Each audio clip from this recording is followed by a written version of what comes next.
Frozen plains, icy mountains with their snow-capped tops glistening in the sun, valleys, craters, eternal freezing winter. Wow. Hello there, Pluto. At first sight, it looks like a paradise for adventurers who love skiing, snowboarding, and all the other fun things you can do in snowy winter wonderlands. But the snow there is not like what you can find on the mountains of Earth. On Pluto, the mountain peaks are covered with frozen methane, while down here they're made of frozen water crystals. Because of its specific chemical composition, the snow on Pluto is red. The mountains themselves are very different too. They reach heights of up to almost 10,000 feet. But they're not rocky like ours, looking more like huge blocks of ice. Such a landscape cannot be found anywhere else in our solar system. But you'll need to pack some layers if you want to come visit. The average temperature there ranges from minus 375 to minus 400 degrees. When taking a look at it from a distance, you can see it has some kind of big, heart-shaped thing on its surface, called the Tombaugh Regio.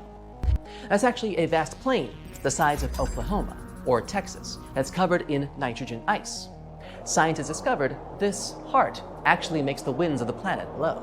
Craters are also big here, sometimes more than 160 miles in diameter, and some of them show signs of filling and erosion.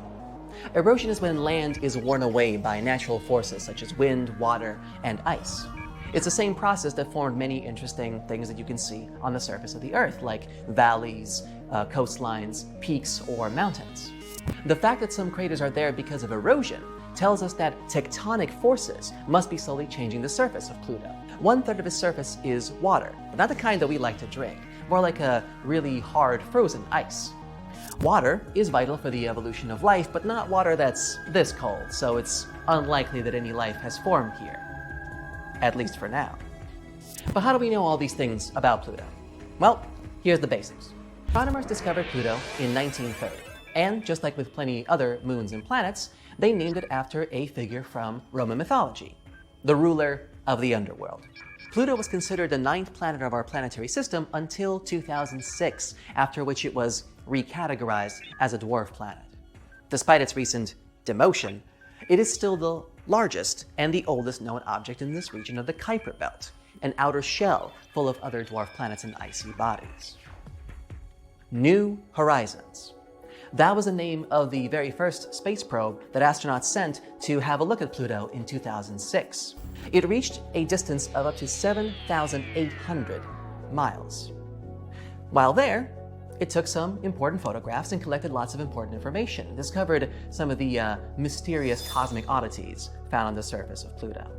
One interesting thing about this former planet is that it sometimes has an atmosphere and sometimes not. It has an oval-shaped orbit, which means, unlike most other planets, it doesn't travel around the sun in almost perfect circles. As a matter of fact, the sun is nowhere near the center of its orbit. When its orbit takes Pluto closer to the sun, the extra heat warms up a kind of thin atmosphere made primarily from nitrogen, an element our Earth also has in its atmosphere. Right after it's created, it gradually escapes Pluto's weak gravity. When the dwarf planet moves away from the sun, the atmosphere freezes and goes back to its solid state, falling back down to the surface of Pluto as nitrogen snowflakes. Pluto's interior is supposedly warmer than its surface. Some believe there's even an ocean deep underground. Despite being the largest known body in the Kuiper Belt, Pluto is still pretty small. It is smaller than the Earth's moon, around half the width of the United States. It has 5 spinning moons of its own, the biggest one half the size of Pluto itself. Our days last 24 hours, while one day on Pluto lasts 153. Earth needs 365 days to orbit the sun, while a year on Pluto lasts 248 Earth years. So, no birthdays there at all. It sits 3.6 billion miles from the sun, which is 40 times the distance of the Earth stands.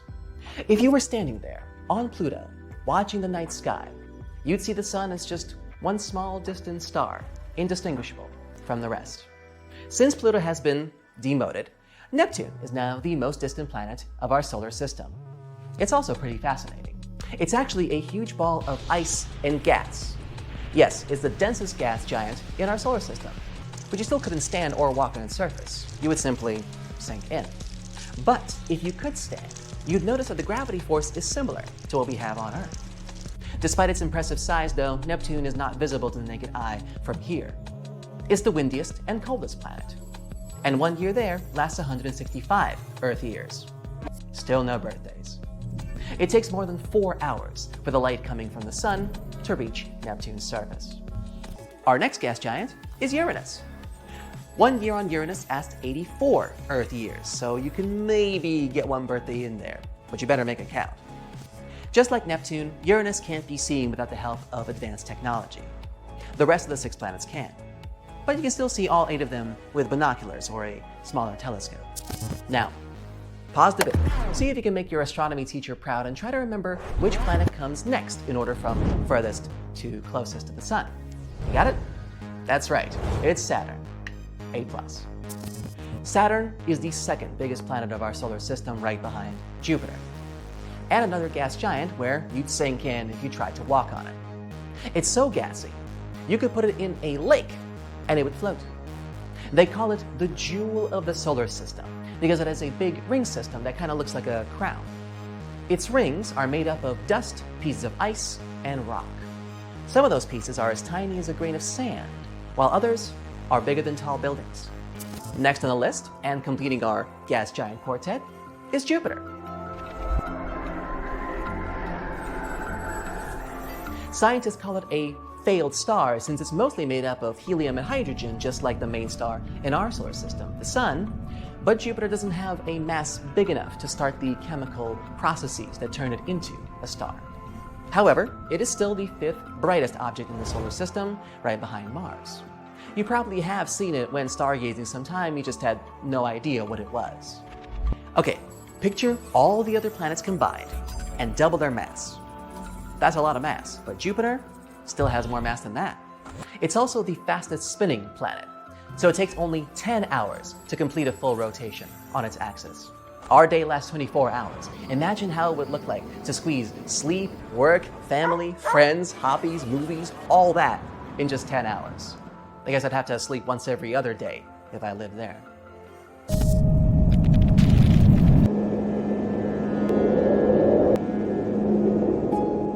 Now, picture this.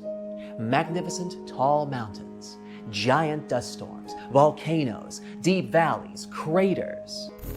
Mars. That red jewel scientists keep talking about being a potential new home for us. There were even some small meteorite pieces found on Earth that scientists realized were ejected from Mars. That's how close we are.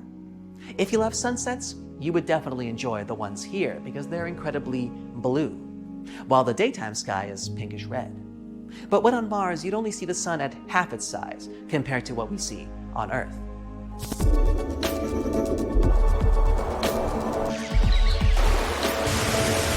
And of course, there's Earth itself. Seas, mountains, valleys, waterfalls, and of course, life. For 4.5 billion years, Earth has been home to so many different kinds of organisms that have lived, died, and lived again. And even though we know so much about our homeland, there's always something new to discover each and every day. The next planet, Venus, is the champion of superlatives. The hottest surface, the closest planet to the Earth, the biggest number of volcanoes, 1,600. If you compare it to other planets to our solar system, the brightest planet, with reflective clouds that make it so shiny you can see it from the surface of Earth. Oh yeah, and the slowest spinning body as well. It takes 243 Earth days for Venus to make just one single turn.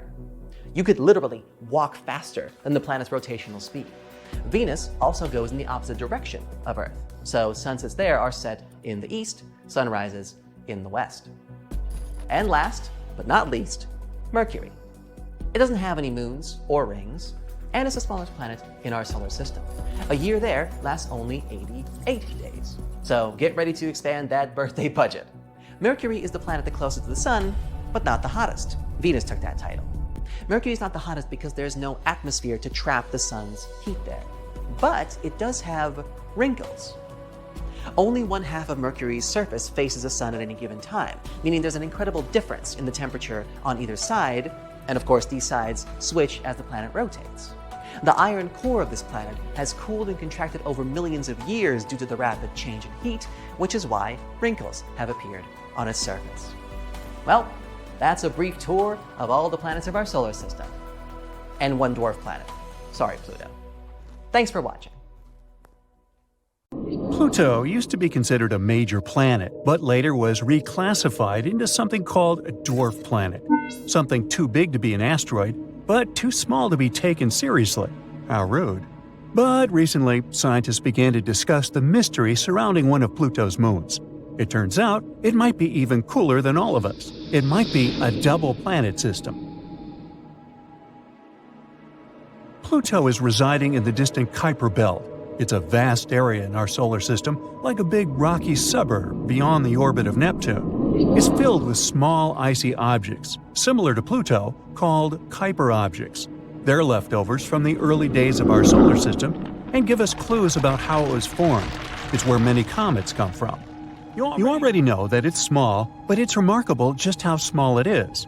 Pluto has a width of about 1,400 miles.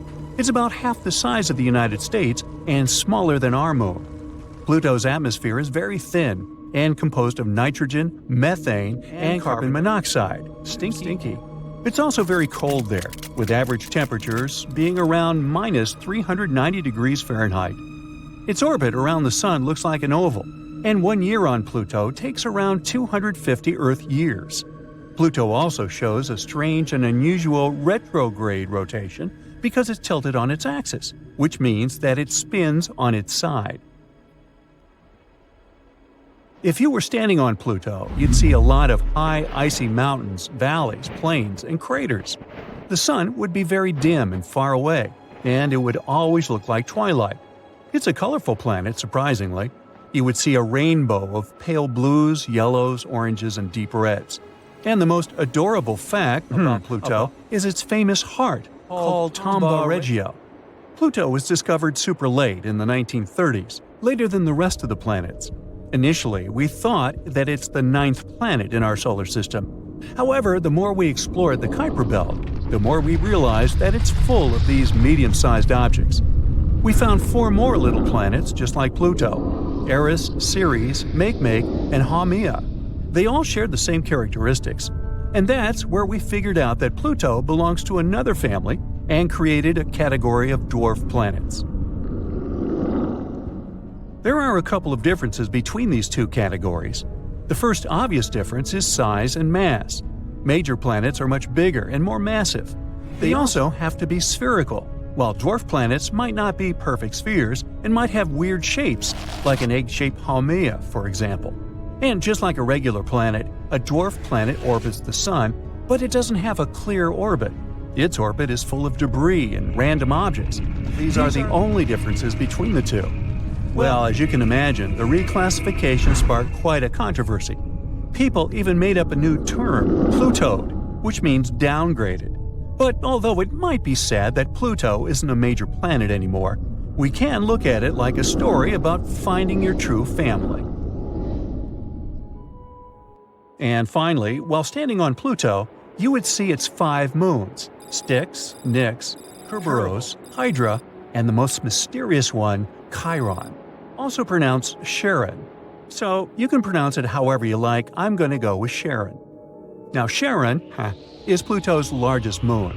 It was discovered in the 70s thanks to NASA's spacecraft called New Horizons. The spacecraft took a picture that revealed a moon with a strange and fascinating huge red-brown spot on its surface. It's a vast canyon dwarfing the Grand Canyon.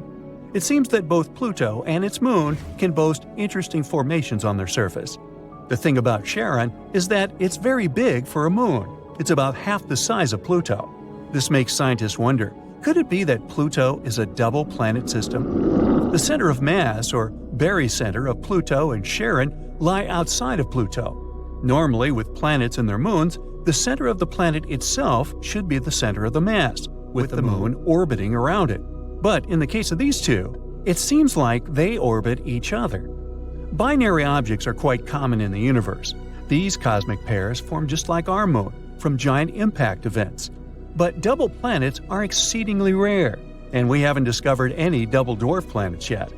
So, if it's true, then Charon is actually the 6th dwarf planet, and that would be our first binary dwarf planet system ever.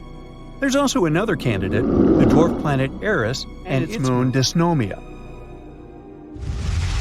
The solar system is full of mysterious and fascinating moons. So fascinating that some of them might not even have actual life on them. We've been talking about microscopic life in space for a while now. The debates about whether we found some organic fossils on Mars or not have been going on for decades. With the development of our technology, we're finally getting onto something. Meet Enceladus, who has stolen the spotlight since NASA's Cassini probe arrived there. Enceladus is covered in a sort of snowy blanket, which is why it's so unusually bright and has some snow-covered craters. It's small, only about 310 miles, and is mostly composed of simple rock and ice. But in 2004, we found plumes of water bursting out from this moon's south pole, which means that there's liquid water beneath this moon's icy surface. It's probably because of Saturn and its other larger moon, Dione. Their gravitational dance creates tidal forces that keeps Enceladus warm and lively. All this means that Enceladus is now a top candidate in the search for life within our solar system. Of course, life requires more than just water, and we won't find any animals there or anything like that. But we might find some microscopic organisms, and that's awesome too. In fact, Saturn is winning the lottery when it comes to life candidates. For example, scientists have a wild idea that Titan, another of its moons, might be home to extraterrestrial life as well. Titan is a frosty moon, chilling at about minus 290 degrees Fahrenheit. Surprisingly, it has some lakes on its surface. But don't imagine your typical water bodies. These lakes are believed to be filled not with water, but with liquid ethane or methane.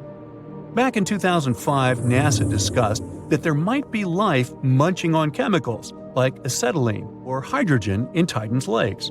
And then, in 2010, NASA investigated this moon some more.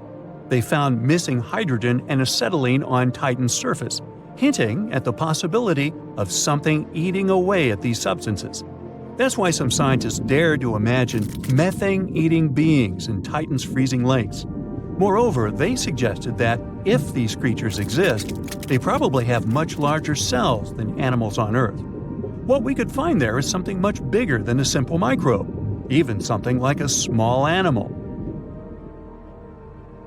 But Saturn isn't the only lucky one. Triton is Neptune's biggest moon, and you guessed it, it's another life candidate.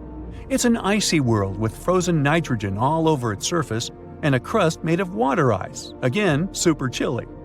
However, Triton is a hotspot for geologists because it's one of just 5 moons in our solar system that likes to show off with its active geysers. It's shooting nitrogen gas up into space. That would be a cool show, if we could see that.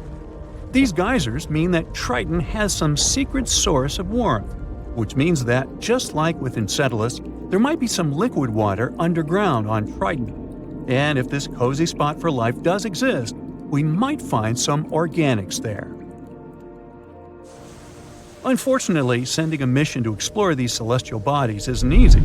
The only spacecraft we've sent so far was our Voyager 2 in 1989. We need more time, money, and technology to develop spacecrafts that would be able to travel far and investigate the area beyond Mars.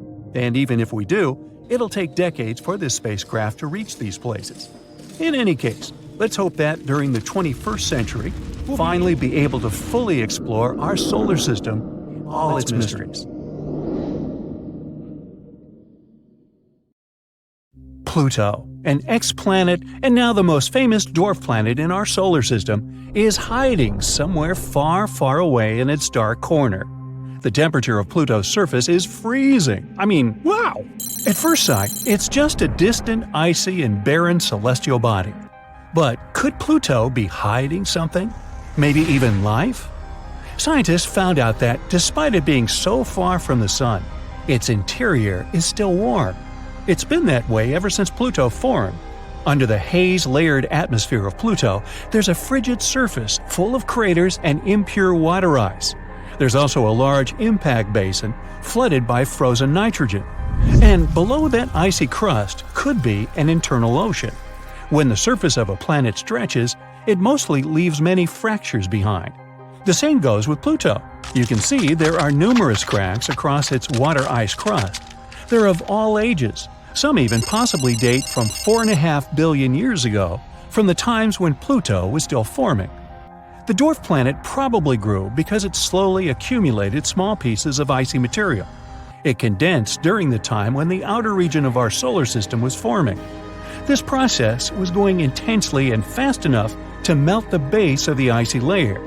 The surface of Pluto extended as liquid water at the top of the ocean froze onto the base of its ice crust during its first 500 million years. The ocean may have stopped freezing for the next billion years. The buildup of radioactive heat temporarily balanced the rate of heat escape to space. But as Pluto produced less radioactive heat over time, the roof of its interior ocean continued to freeze, and it probably turned into a 120 miles thick layer between the rock and ice. Crusts were the first hint there might be an ocean there. Scientists got the second potential piece of evidence when they realized the icy shell had managed to glide across an essentially frictionless interior and reorient itself. And it's not just about the ocean here. The cool thing is that wherever there's water, there could be life. A potential ocean under an icy crust is not something that possibly exists only on Pluto. Some icy moons of our solar system have it too, like Saturn's moons Enceladus and Titan, and Jupiter's Europa. Enceladus and Europa could both have salty liquid oceans. Plus, they have similar water plumes erupting from their interior. These geysers tell us these moons have their own source of energy, probably because of radiation or gravity. Either way, that energy is what could support life. Have you heard of Ceres? It's our closest dwarf planet, the biggest object in the asteroid belt between Jupiter and Mars, and the first asteroid we discovered at the beginning of the 19th century. People even called it a planet then. Although it's not so popular, there's a possibility Ceres has a subsurface ocean too. Geysers could be the first sign of that. The water vapor plume could be a result of a meteorite strike that exposed subsurface ice to outer space. Ceres may have its own atmosphere too. This dwarf planet is relatively far from the Sun, but its surface temperature could go up to minus 37 degrees Fahrenheit.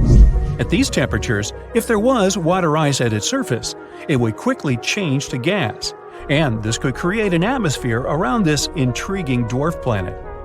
Not just oceans, there are many volcanoes across our solar system too. Mercury, Venus, Mars, and Io, one of Jupiter's moons, have them. But apart from the Earth, Io is the only one that has more than 400 active volcanoes. 150 of them erupt at any given time.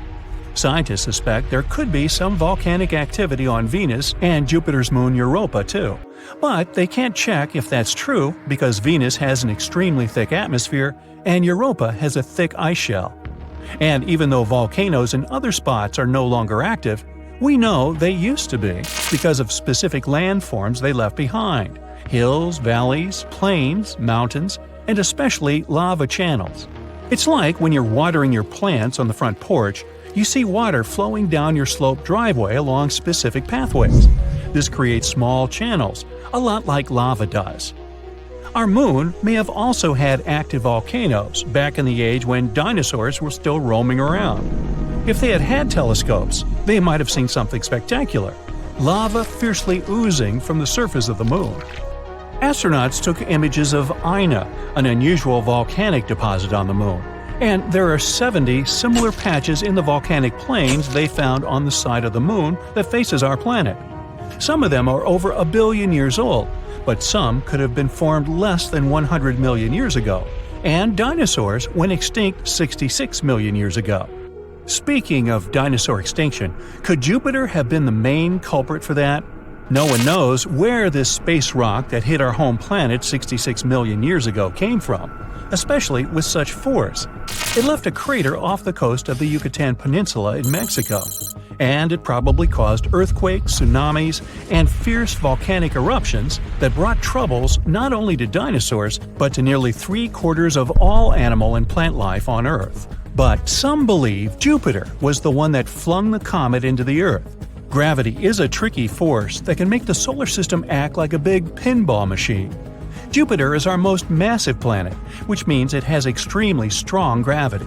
It's like a guardian of our solar system that kicks many incoming comets away, sometimes bringing them pretty close to the Sun. As they get there, these comets can experience extremely strong tidal forces that break them apart and, in the end, create long chunks of a comet. And one of these chunks probably went towards the Earth. Have you heard of the story of Triton? Neptune has 13 moons, and Triton is the largest of them. It's the only giant moon in our solar system that has a retrograde orbit. It means it circles its parent planet in the opposite direction of its rotation. Scientists believe that's because Triton used to be in the Kuiper Belt, a disc-shaped area located in the outer solar system, past Neptune's orbit. And it's possible that Neptune's gravitational force pulled it out of that region millions of years ago. Pluto may have originated within the Kuiper Belt too. Pluto and Triton are almost the same. They have similar density, mass, and surface material. Now Triton is locked away in synchronous rotation with its parent planet Neptune, far away from what we believe is its homeland. Now, the most distant object we've discovered so far in our solar system is a mysterious planetoid called, wait for it, Far, Far Out. 1 astronomical unit is the average distance between the Earth and the Sun, around 92 million miles. Well, Far, Far Out is 132 astronomical units from the Sun, 4 times farther away than Pluto. Since it's so far away, Far, Far Out needs about 1,000 years to finish a single circle around the Sun. Far out! Have you ever imagined what would happen if 2 gas giants collided? The chances are small, but if something like this happened, not much matter would be lost, although it depends on the angle and the speed of impact. A head-on collision would make them completely merge and not lose any matter at all, whether we're talking about their gaseous envelopes or their solid cores. But at high speed, their 2 cores would merge and both planets would lose most of their envelope gas. At very, very high speeds, bam, both are gone. If there was an oblique collision, 2 cores could completely avoid each other. Planets would merge, but a substantial fraction of their gases would vanish into space. And in a very oblique collision, kind of like a sideswipe, planets would keep going like nothing happened. There's no evidence for that, but one theory even says Jupiter and Saturn, or at least one of them, might have formed by merging from smaller gas planets. Yep, it's all about gas. What would happen to us and our planet if it became as big as the Sun? The diameter of the Earth is 8,000 miles. Crossing it is like driving back and forth across the USA 3 times. That doesn't sound like much, right? Well, how about repeating this journey 305 more times? Just imagine the gas expenses. This is the diameter of the Sun, about 865,000 miles. Compared to our Earth, the Sun is unimaginably huge. So what will happen to us if we catch up with it? There are 4 possible scenarios, depending on what we mean when we say the size of the Sun. Scenario 1. The Earth becomes as large as the Sun, but its mass remains the same. A colossal planet with the mass of a teeny tiny Earth. First, say bye-bye to gravity. The more massive the planet, the stronger its gravity is, and vice versa. Such a lightweight planet simply wouldn't be able to attract anything to itself. Gravity creates all the heavy substances. Everything, from pebbles to entire continents, is held thanks to it. I believe you've already guessed what would happen without it. We'd all turn into dust particles. Yes, the Earth simply becomes a dust cloud. Oh, and to add fuel to the fire, the gravities of other planets stretch us to the sides, leaving no chance to collect our planet back together again. This scenario doesn't look very good, does it? By the way, even if the Earth somehow remained a planet, life couldn't have originated on it in these conditions. There would have been a considerable distance between the center of the Earth and its surface. And remember, the planet's mass is minimal, so no gravity. It just wouldn't be able to hold the atmosphere. And without the atmosphere, living organisms cannot develop. Not like it would have mattered. The Earth now is a cloud anyway. So now this cloud, weighing about 10 times heavier than Jupiter, is gathering in space. As a result, it collapses and turns into a star. Say hi to the new sun. Scenario 2. This works both as a separate scenario and as a result of the previous one. The Earth becomes as large as the sun and gets its mass. Now we have two suns. We become a so-called binary star system. You know what that means? It's time to destroy our entire solar system. Imagine having two centers of mass in one system. The planet's orbits become unstable, perturbed by such a sudden change. Once they get closer to our ex-Earth, they collapse immediately, either from tidal forces or the ex-Earth's impact. Yes, even gas giants. Looking at you, Jupiter. Do you know which one survives and finally gets its revenge on us? Pluto. It would probably be the last remaining X-planet in the entire system. It's too far away to notice any changes, except for an increase in the mass of the center of the system. So Pluto's orbit comes closer to our two-star system, and that's it. The Earth and the Sun would have to accept that Pluto would be their only friend now. The protoplanetary disk that formed our system billions of years ago doesn't exist anymore, so no more planets can be created in our system.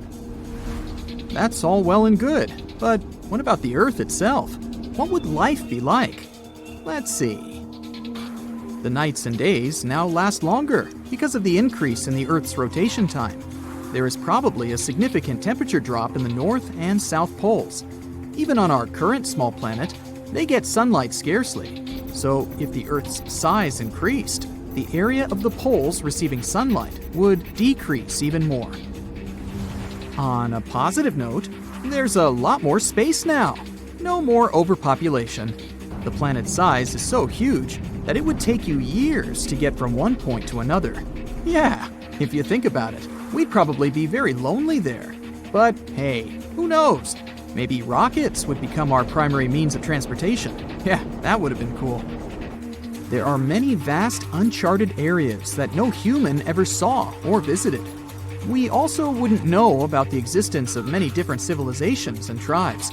Centuries pass, and many of us go away without ever meeting other people or learning about them. And that's if we can walk at all.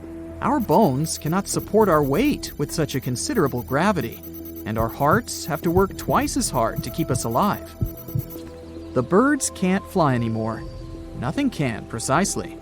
All the existing trees fall down, and the new ones grow very close to the earth, like grass.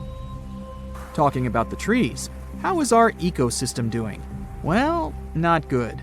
If we don't appreciate the environment on our small Earth right now, imagine what would happen if we had such a massive space at our disposal. I even assume that our tons of garbage would have overpowered even those endless supplies of trees and clean water that we would have in our new large home. Our machines and robots have to be huge to do at least something now. That's because even ordinary farms now are the size of the US states. I also assume that it would be much darker than we're used to. The Earth is so small now. Imagine what would happen when our planet becomes the size of the sun itself. Less sunlight means that we'd probably need an artificial sun. Also, the temperature differences on the planet's surface would be huge. If you're surprised, you probably underestimated the size of the sun. It's almost 110 times larger than the Earth. Our new Earth's equator equals our current Earth's 35 equators. Oh, and remember Pluto?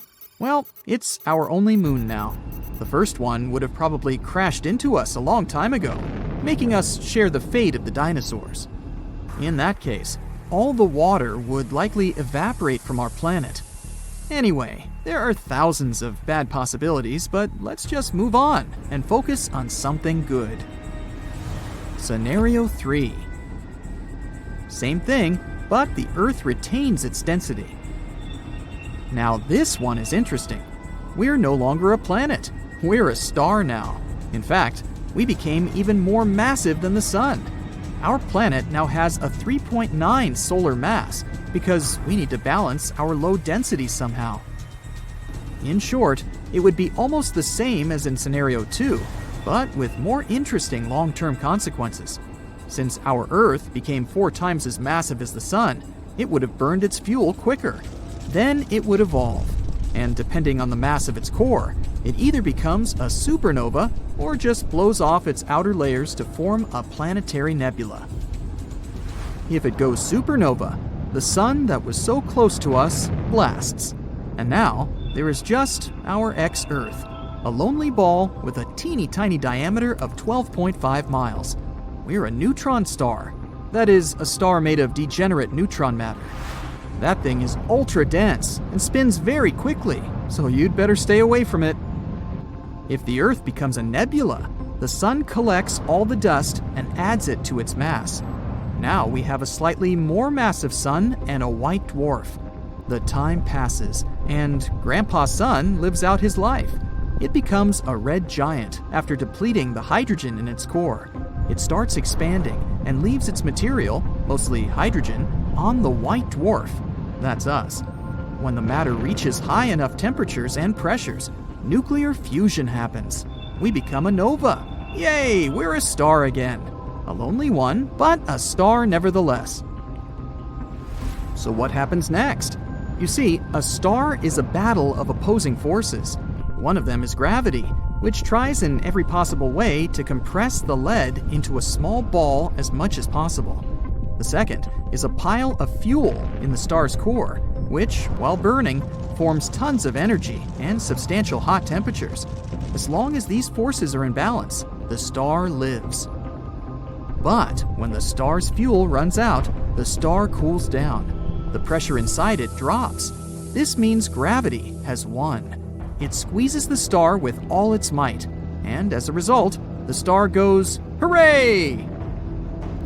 In just 15 seconds, the brightest light you've ever seen in your life flashes, and our ex-Earth goes supernova, leaving a stunning nebula behind. Anyway, don't worry. It's actually impossible for a rocky planet to be the size of the Sun. Only other stars can be that large. But wait, why is our Earth so small while the other planets are enormous? Do they just keep growing, or do they stop at some point? The more mass you add, the more compression you get. As planets become more massive, the gravitational compression increases. They stop growing when their mass reaches roughly 1.7 times that of Jupiter, or 540 masses of the Earth. After that, adding more mass to a planet will make it smaller, because the compression becomes stronger.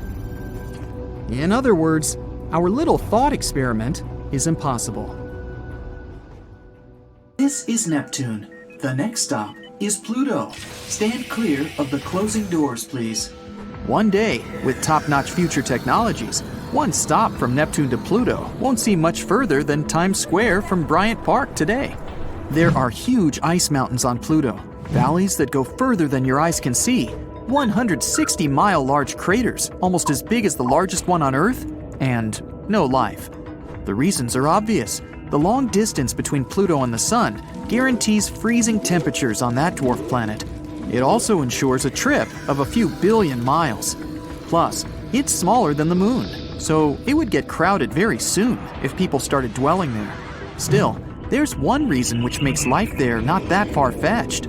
The Sun has a lifespan and cycles within it. Our solar system used to be nothing but a cloud of gas and dust. As a result of a gravitational collapse at the center of this cloud, the gas and dust started gathering in specific, denser places. These pulled more and more matter as time went on, and something called conservation momentum made the mass start rotating and heating up because of immense pressure. Later, there appeared a disk similar to what Saturn has, but it was made of entirely different substances. And right in the center, there was the ball that eventually became the Sun. A protostar is a young star that's still gathering its mass, and that's exactly what the Sun was before the temperatures and pressures inside of it lighted up its core. Millions of years later, it became the Sun we see every day. But it won't stay this way forever.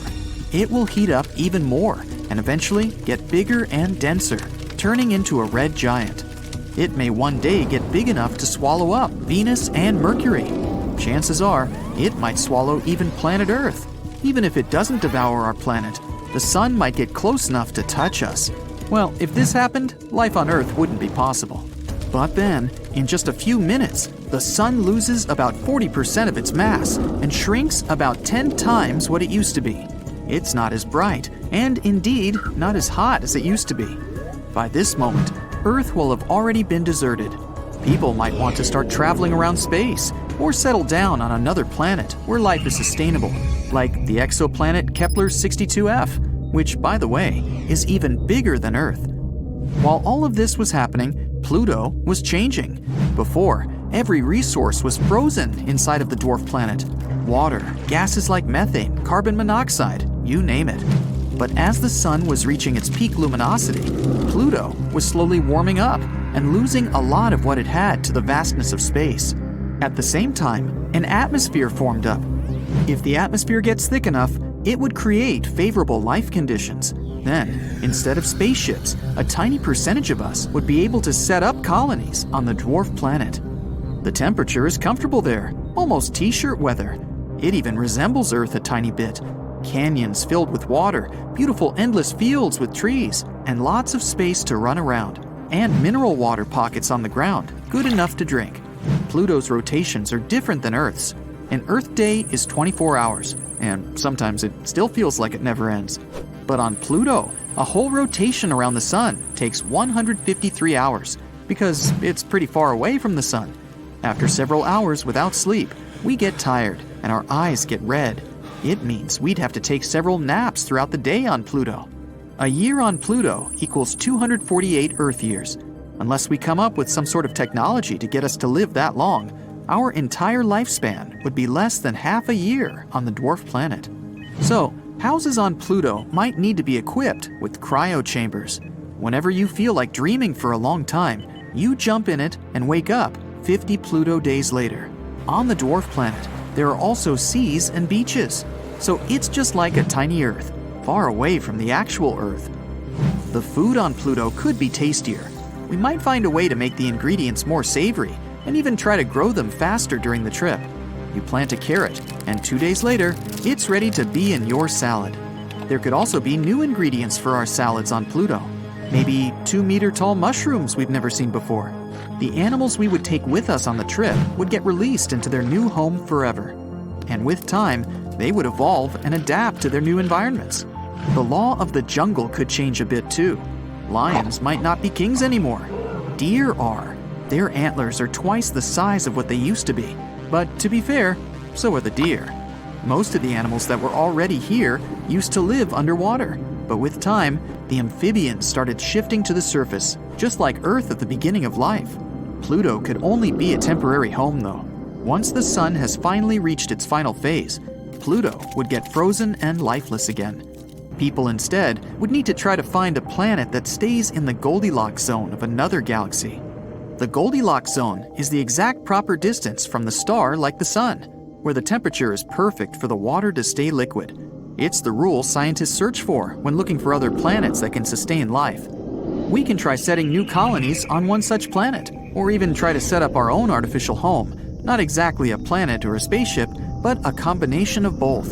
Something huge built right in space, say a wheel with gravity everywhere we go, so we don't fall off.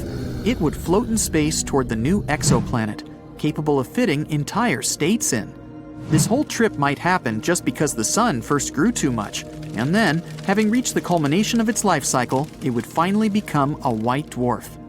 It's going to be a pretty long journey, and entire generations will be born here. You'll have a choice: sleep your way through the journey until humans finally reach their new exoplanet, or enjoy the trip in this fantastic spaceship. There's all you need on board: malls bigger than those on Earth, large futuristic cities, even places to farm, fields with rich soil made artificially, and finally, after a long journey, the exoplanet. It's even somewhat better than Earth. The planet is giant and has more continents.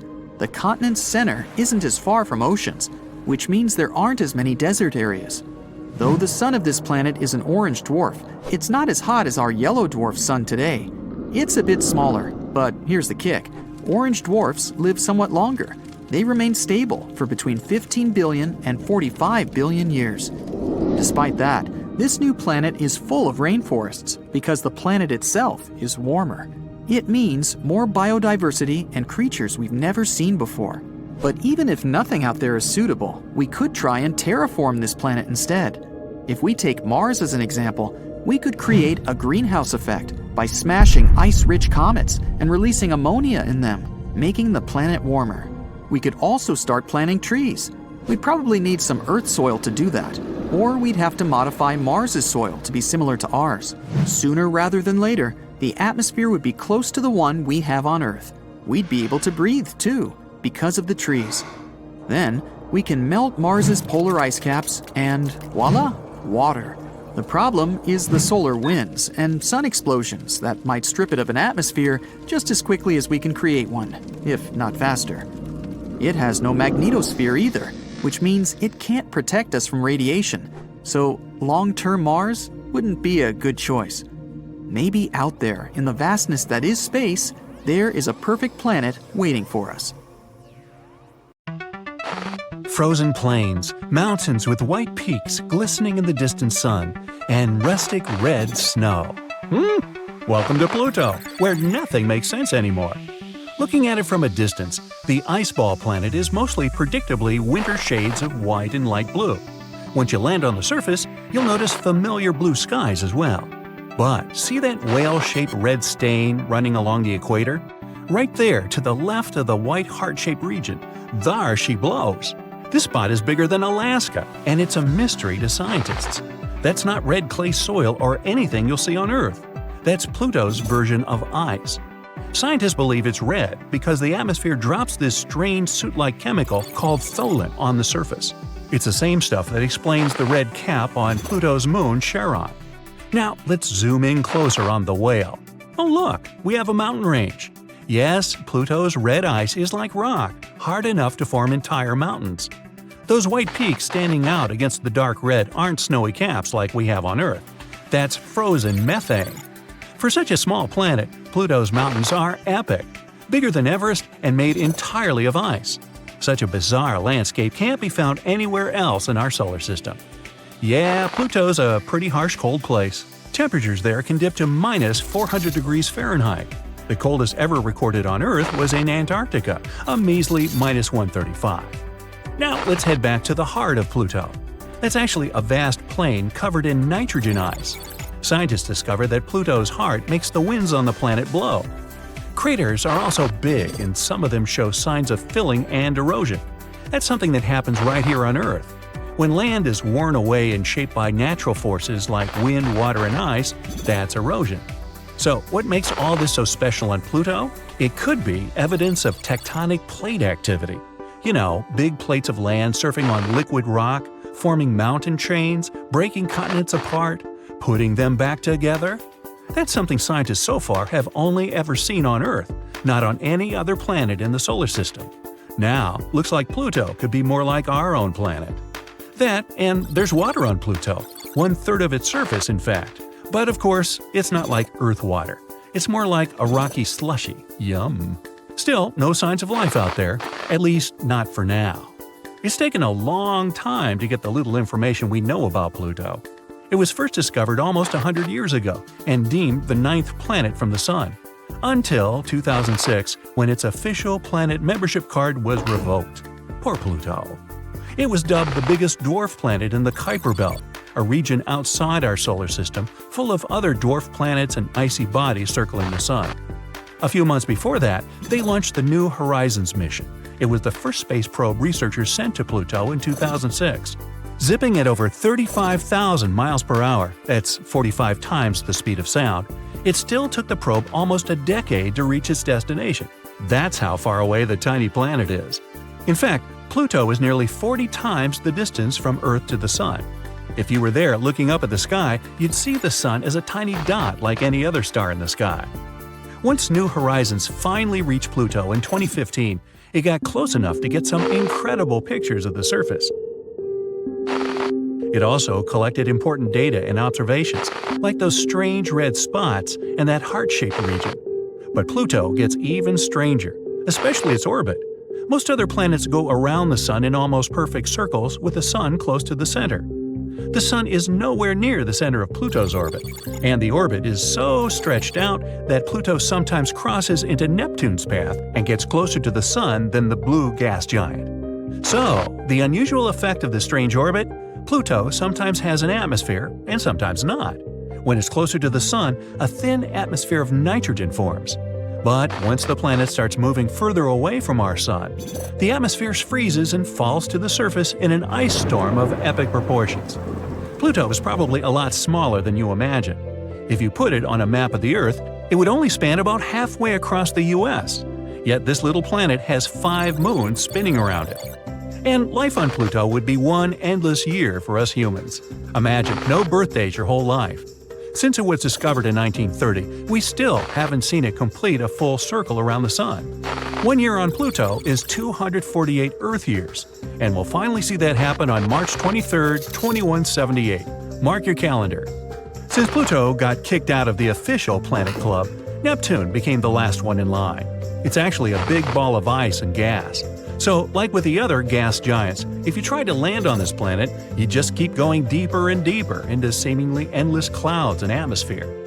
Funny thing about the blue planet, it might not have a rocky surface like you and I are used to, but its surface-level gravity is about the same as Earth's.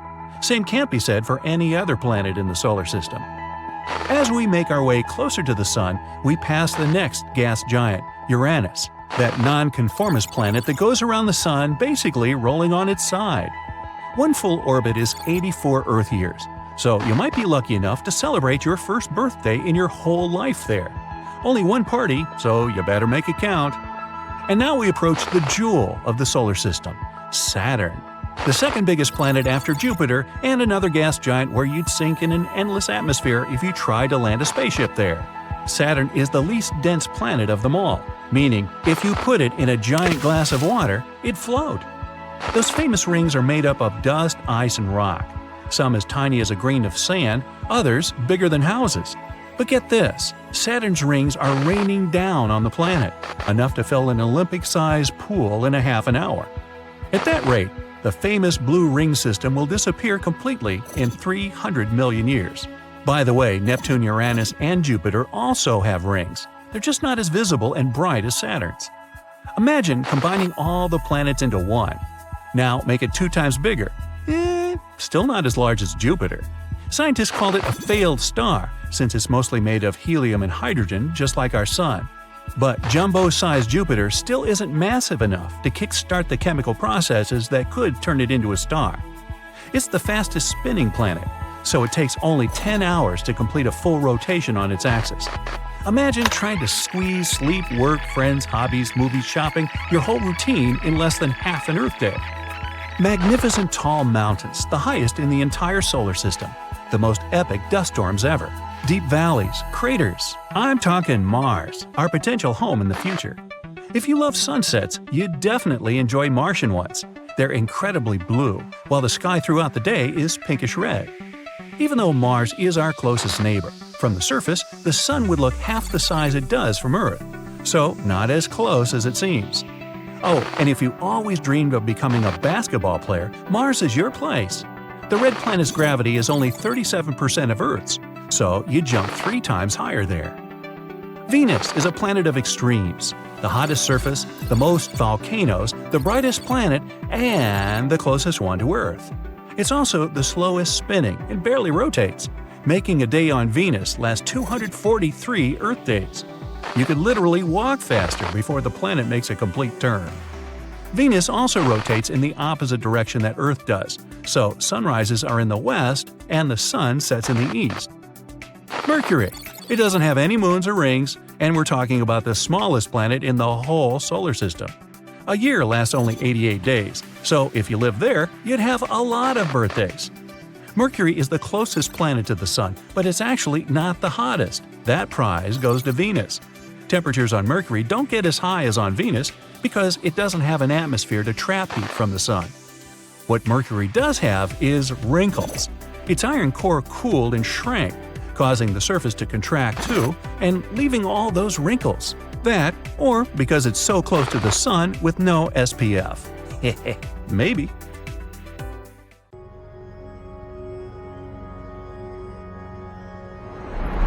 As you know, all the planets in our solar system orbit the Sun and bring a sense of order to the place. But guess what? There are two planets that could collide with each other and cause a cosmic catastrophe. Here's Neptune, the most faraway planet in our solar system. It's 17 times heavier and 4 times bigger than the Earth. It's 30 astronomical units from the Sun. 1 AU is the distance between the Sun and the Earth, so it's 30 times farther away from our star than we are. And Neptune makes a complete circle around the Sun in 164 years in an almost perfectly round orbit. Neptune is cold, calm, and stable. But there's one planet that can ruin this balance: Pluto. It's a dwarf planet covered in rocks and ice. It's 6 times lighter and 3 times smaller than the Moon. We're interested in its orbit. If you look at a map of the solar system from above, you can see that it's not round but elliptical, so it's a slightly flattened circle. At its furthest point, Pluto is 49 Earth-Sun distances away from the Sun. When it moves, it comes closer to the star. At its closest point, Pluto is about 29.5 AU from the Sun. That's closer than Neptune. So, hypothetically, they could collide. Let's look at this collision from the front row. A little closer, please? Good. Neptune and Pluto are slowly approaching each other. They are both very cold worlds, but they begin to interact with each other gravitationally. Just like two magnets, it warms them up from the inside. Neptune is a gas giant. There's no solid surface there, so there's not much change in it yet. But Pluto has a rocky surface. Because of Neptune's gravitational influence, it's starting to crack. Pluto experiences continuous earthquakes. This causes it to heat up even more. When Pluto almost touches the gas giant, it begins to crumble from the inside out. Plus, Neptune has a very dense atmosphere. So the dwarf planet begins to ignite from friction with the gases in the upper atmosphere. Pluto is now very hot on one side and very cold on the other. This causes severe deformation, and it begins to crumble. Half of the dwarf planet's fragments remain in Neptune's orbit. They will collide with each other until they turn into dust and become new rings of the big planet. Other fragments will burn up in Neptune's atmosphere. And the biggest rocks that remain of Pluto will fall through Neptune until they're completely burned into dust. Neptune literally ate Pluto and continued its orbit without any change, all because the gas giant is 20 times larger and much heavier than the dwarf planet. So this collision would do no harm to Pluto. But it couldn't have happened in the first place, because their orbits don't actually cross. Let's look at the map of the solar system again, not from above, but from the side. All 9 planets here are on a horizontal line from the Sun. The distance between them is great, and their orbits don't cross. Here's Pluto's orbit. You can see that it's tilted relative to the horizontal line of all the other planets. It starts at the top, then dives under the orbits of the planets and comes back. So Pluto can never collide with Neptune. Still, planetary collisions have occurred in our solar system before, and thanks to these collisions, life appeared on Earth. Let's go back in time to almost 4.5 billion years ago.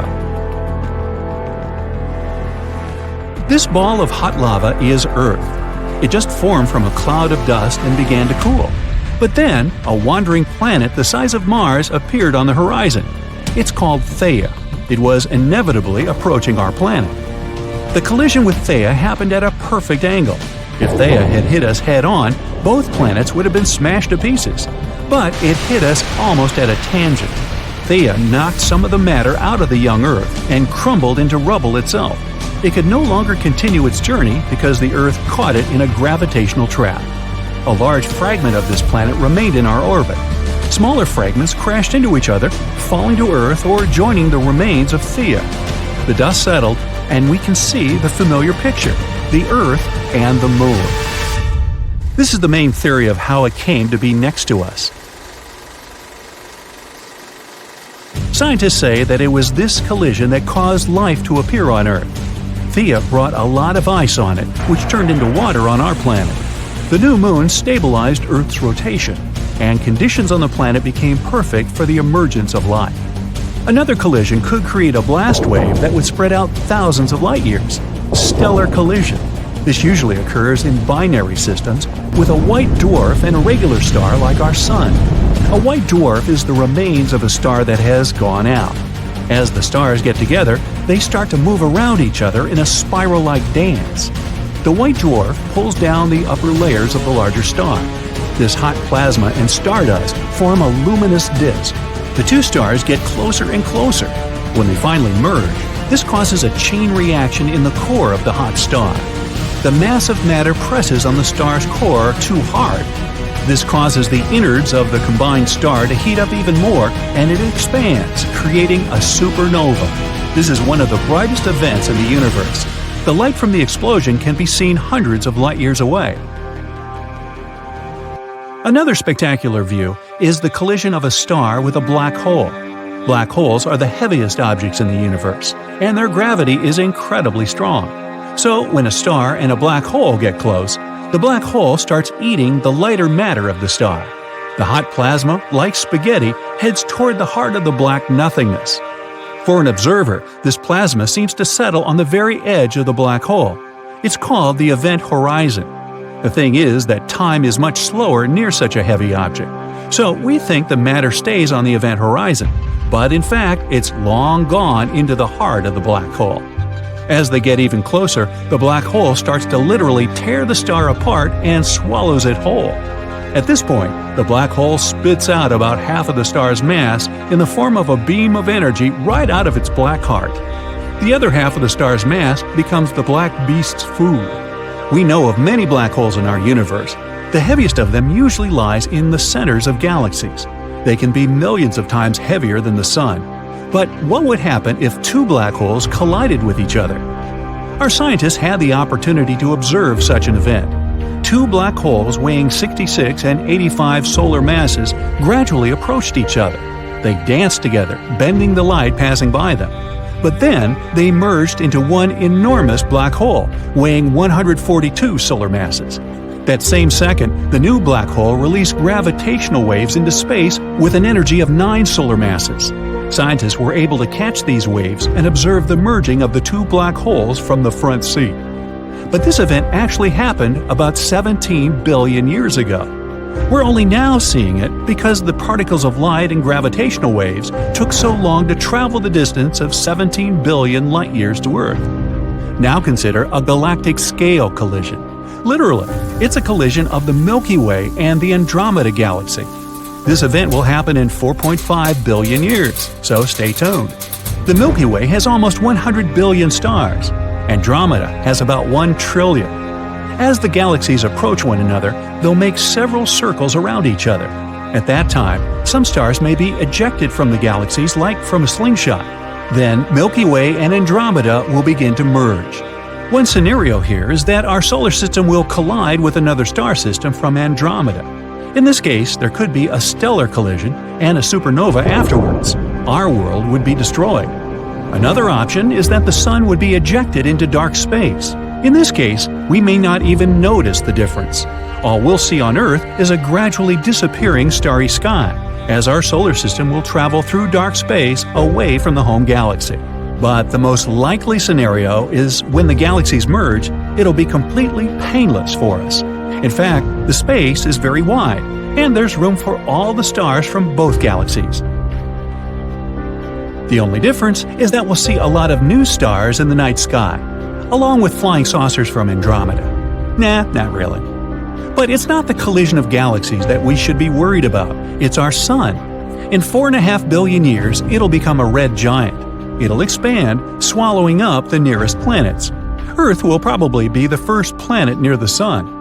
It'll be so hot that all life will simply disappear, and no one will be able to watch the galactic collision.